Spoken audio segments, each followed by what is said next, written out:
Il sonetto 19 è uno dei tanti sonetti in cui Shakespeare affronta il tempo, il suo peggior nemico e il peggior nemico di tutta l'umanità.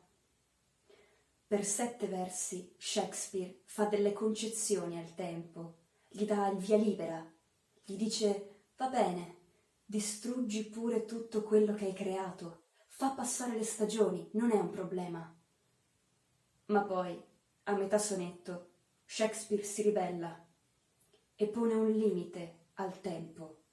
Gli dice: distruggi tutto, ma non toccare il mio amore, non farlo invecchiare, non rovinarlo, perché è un modello di bellezza e quindi serve anche agli uomini del futuro.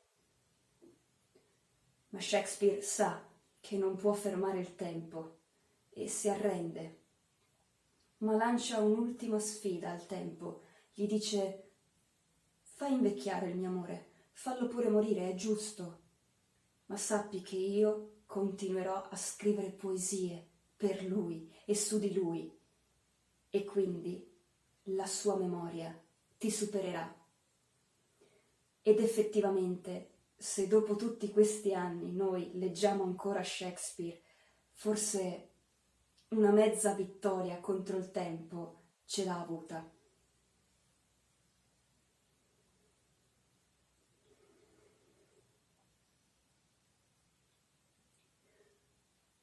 Oh, famelico tempo!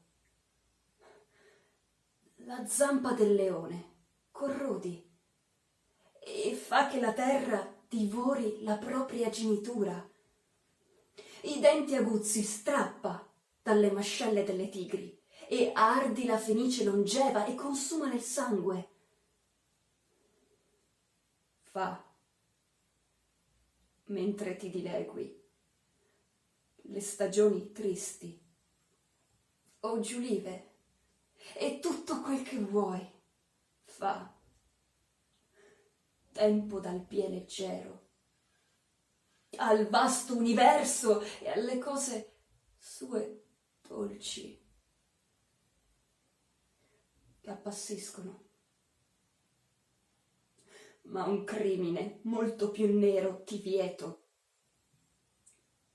Del mio amore, la bella fronte non incidere con le tue ore, oh fugace! Ne vi resti traccia di linee della tua penna antica, lascialo illeso nel tuo correre implacabile. Serba il modello della bellezza agli uomini venturi.